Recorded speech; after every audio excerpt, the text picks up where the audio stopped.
తాను విదేశాలు స్థిరపడ్డా పుట్టి పెరిగిన గడ్డను ఆ ఎన్ఆర్ఐ మర్చిపోలేదు. గ్రామ అభివృద్ధిలో తన వంతు సహాయ సహకారాలు అందిస్తానంటున్నాడు.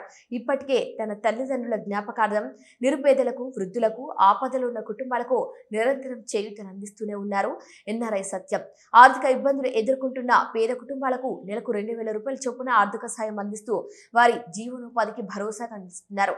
తాజాగా గ్రామంలో వైకుంఠ రథం లేక ఇబ్బందులు పడుతున్న విషయాన్ని తెలుసుకున్న ఎన్ఆర్ఐ తోట సత్యం తన తల్లిదండ్రులైన తోట బుచ్చమ్మ, వెంకటయ్యల స్మారకార్థం వైకుంఠ రథాన్ని విరాళంగా అందించారు.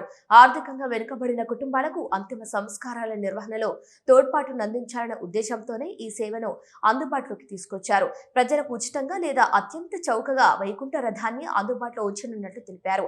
ఈ సందర్భంగా పలువురు ప్రజాప్రతినిధులు, గ్రామ పెద్దలు, సామాజిక సేవకులు మాట్లాడుతూ సమాజానికి ఉపయోగపడే సేవా కార్యక్రమాలు చేపడుతున్న తోట సత్యంను అభినందించారు. ఇలాంటి కార్యక్రమాలు మరెందరికో ఆదర్శంగా నిలుస్తాయని పేర్కొన్నారు.